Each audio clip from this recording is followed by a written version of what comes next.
Welcome to the Football Fun Factory podcast, where today we are discussing one-to-one football coaching. Chaddy, have you ever done any one-to-one football coaching? I have actually done a couple of one-to-one sessions. I find them quite hard just coaching one person for a period of time, but I'm interested to get into this debate today. Yeah, nice. Don't give too much away too early. JC, have you ever been coached one-to-one? Yeah, definitely not. I was the person that Chaddy was coaching. No wonder why he found it hard. He got really frustrated. Never been coached one-to-one. Have delivered some one-to-one sessions. Interesting. Well, before we go into any more detail, we're going to put this subject on trial. Welcome to my courtroom.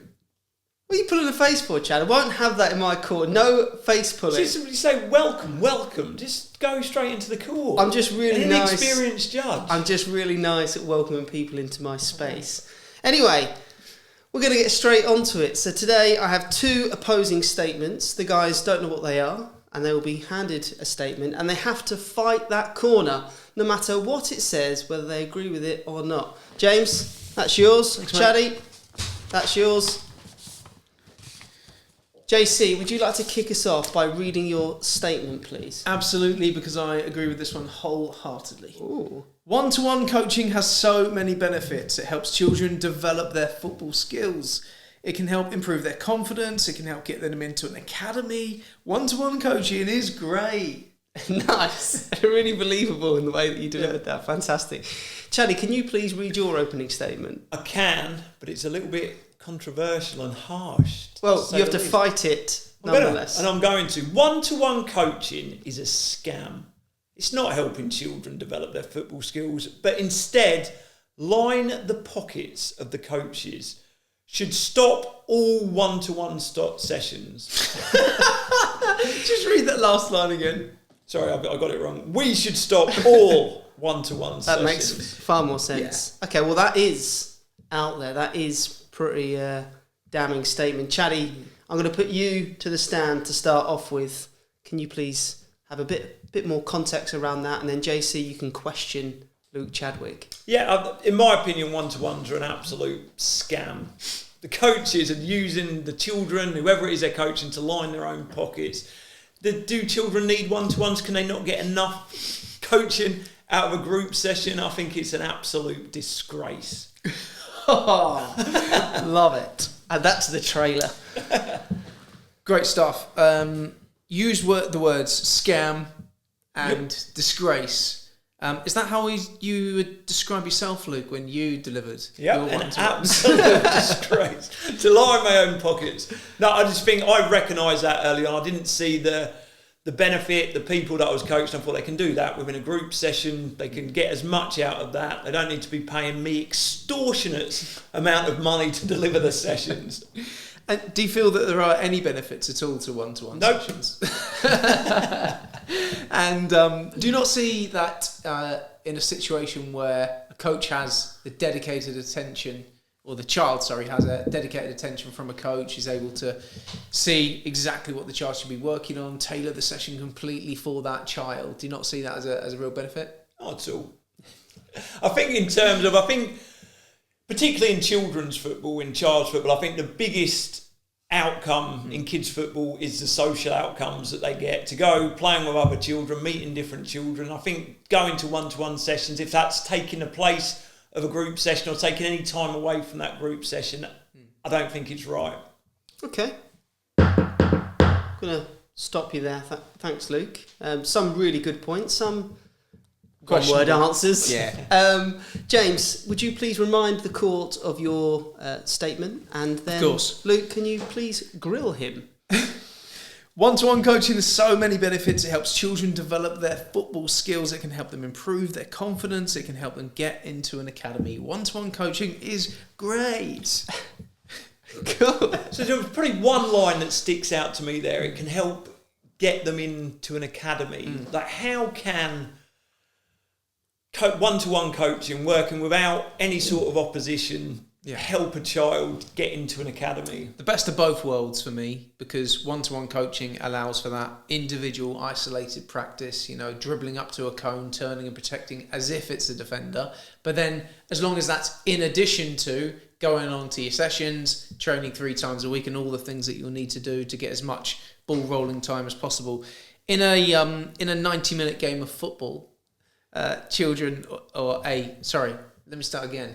In a 90-minute game of football, typically, like an adult in an 11-a-side game gets about 90 seconds of possession. In a one-to-one coaching session for 45 minutes, a child will get so many touches, and that ball rolling time, as we all know, as experienced academy and youth development coaches, is incredibly important to get that crucial 10,000 hours of repetitious practice. Great stats, Luke.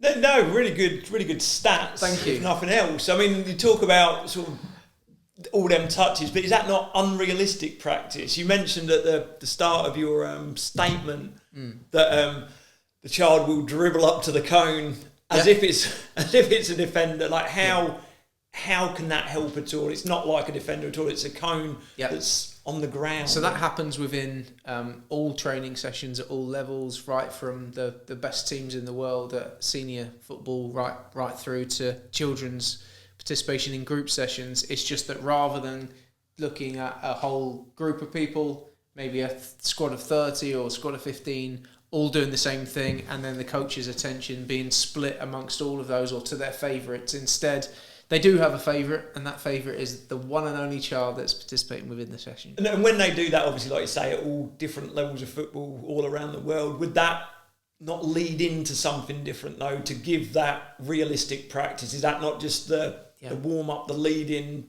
where the cone's the defender, they're dribbling against the cone to then go into opposed practice? Absolutely, and that's why they then go and train with their team, so they get the best of both worlds. Outstanding debate. Thank you very much for both your time in my courtroom. I welcome you both with open arms in my courtroom. As we know, every single week I have to select a winner and we get a prize. Today's prize is a box of Capri Sun.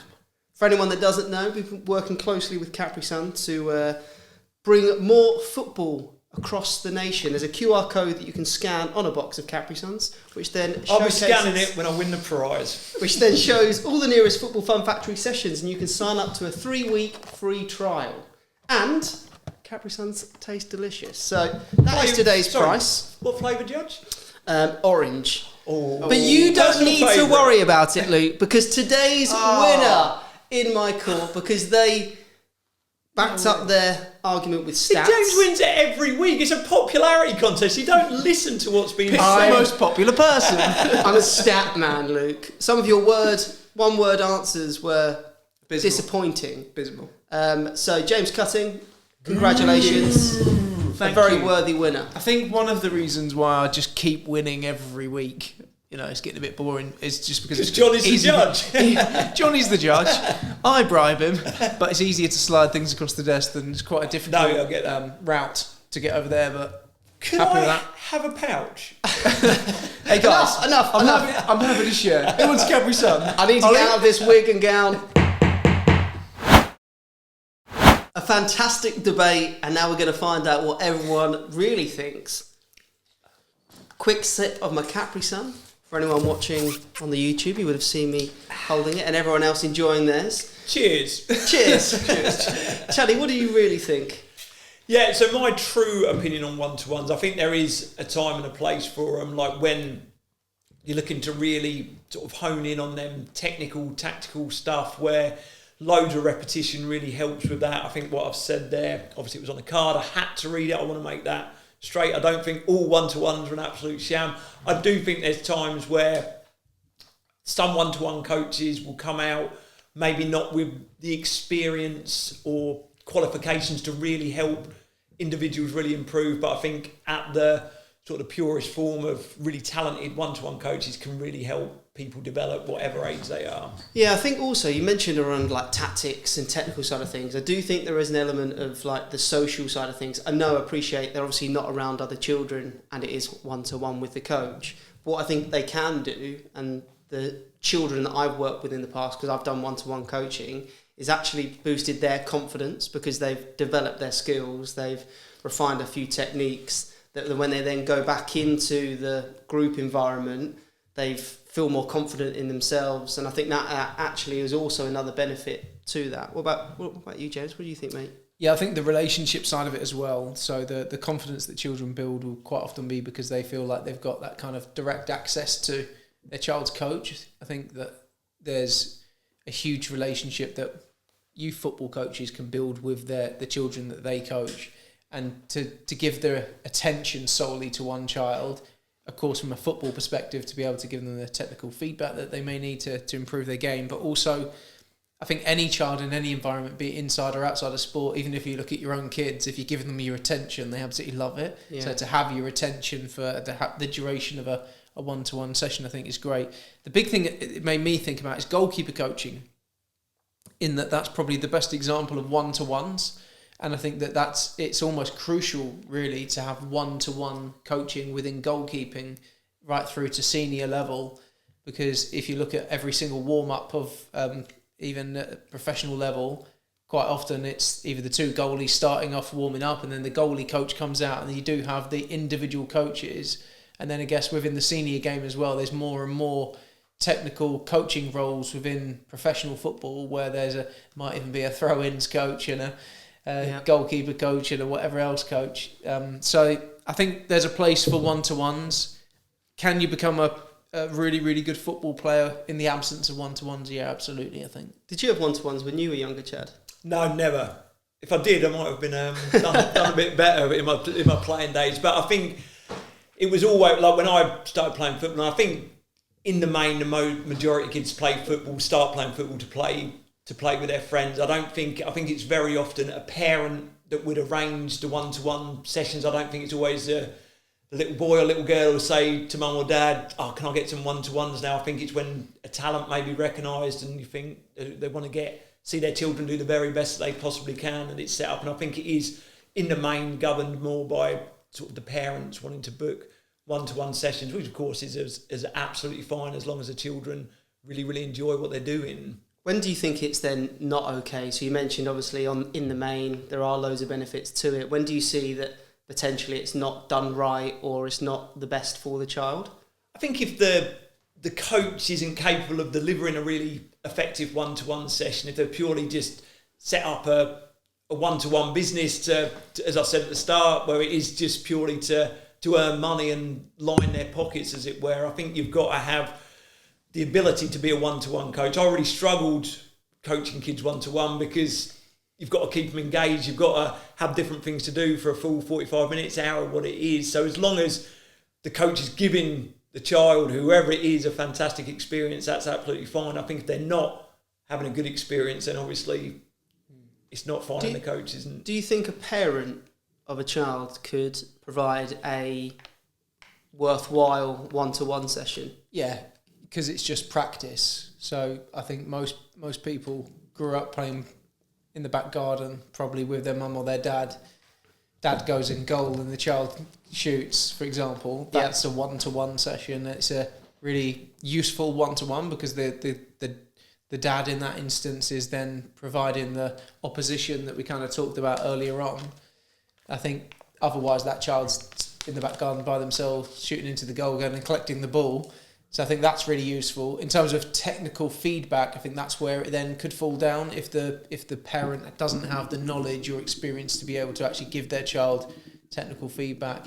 I think if there's an opportunity, it's providing parents with information, and it's got me thinking now about what we could do.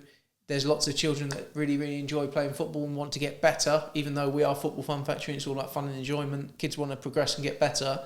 Could we provide useful information for parents to help their child practice in the back garden, for example? I think there's probably an education piece there. Yep, interesting. I think I'm glad you went on to go and say where the parent might lack, just because I was about to throw a cat amongst the pigeons and put you two against each other again, just because you obviously said the coach needs to have experience in one-to-ones or knowledge or the technical or tactical information they can pass on to the children. Obviously you then said like there's benefit of just a child going outside in the garden. I think the most important thing, like regardless of how gifted the coach, I think the coach's responsibility is putting on a session that the child can stay engaged with and enjoy. I think in terms of sort of the technical process, I'd say the vast majority of the time, technical play, kicking the ball is self-taught, is trial and error. You take loads and goes at it, and that's how you improve technically. I don't think it is a coach telling you exactly what to do, because the most effective way of learning is trial and error and finding out for yourself. Yeah, I think it's interesting. I'm just always thinking back to like my experiences, because I have done one-to-ones in the past. I've also done one-to-ones of like completely different spectrums. So I've done a lad that was in the academy that wanted to improve. So I went and did some sessions with him outside of his sort of training program. I also did a one-to-one with a lad who was 5 years old. It wasn't to be better at football. It was to line your pockets. It was to line the little lad, he struggled with his motor skills. So the parents, he basically really struggled in PE and didn't then enjoy PE and didn't want to do it anymore. So then we did loads of like little fun games and stuff in his back garden to improve his motor skills, to build his confidence. So he then felt comfortable doing that. So I think a big thing for me, I actually think one-to-ones are great if the reasoning behind them is right, if the children also want to do it, and ultimately if they're enjoyable, and also then if they're reasonably priced, because I do think there are some people that take advantage of parents because they sell them the dream of, if you come with me, I'll then turn your child into this superstar. They'll get into an academy, is the point you sort of said earlier on. I don't think that is necessarily right, but I think if the thought behind them is right, then I'm all for them. Don't know if anyone's got any opinions on that, really. I think there's sometimes then there's the coach that has the link to the West Ham Academy or whatever, and it's a perceived, they use that as a marketing tool to then get one-to-one sessions with kids, to then say that I'll recommend you and help get you a trial, those kind of things. Quite often, I would say, I don't know how many times out of 10, be interested to see what you two think. How many parents out of 10 book a one-to-one because they want their child to join an academy, or they want their child to get into the team? Probably quite a lot, I would say. Yeah. And it's therefore driven potentially by the parent. I don't think too many kids go to their mum or dad and say, can you book me some one-to-one football coaching? I think it's quite often driven by the parents. I don't know what you think. Yeah, I think mentioned it earlier. I think the majority, well, probably all the time that is the case. So, like in my opinion, if the session is beneficial, the child enjoys it, and it's affordably priced, then it's absolutely fantastic. One-to-one sessions would be my sort of final thought on it all. Yeah, I think I'd probably agree with that. I think, as I said, I think there just needs to be an outcome for it, or a reason behind doing it. And like you said, not the coach marketing themselves in an incorrect way. Like that's one thing I always try to do with my one-to-ones, is position myself and have complete,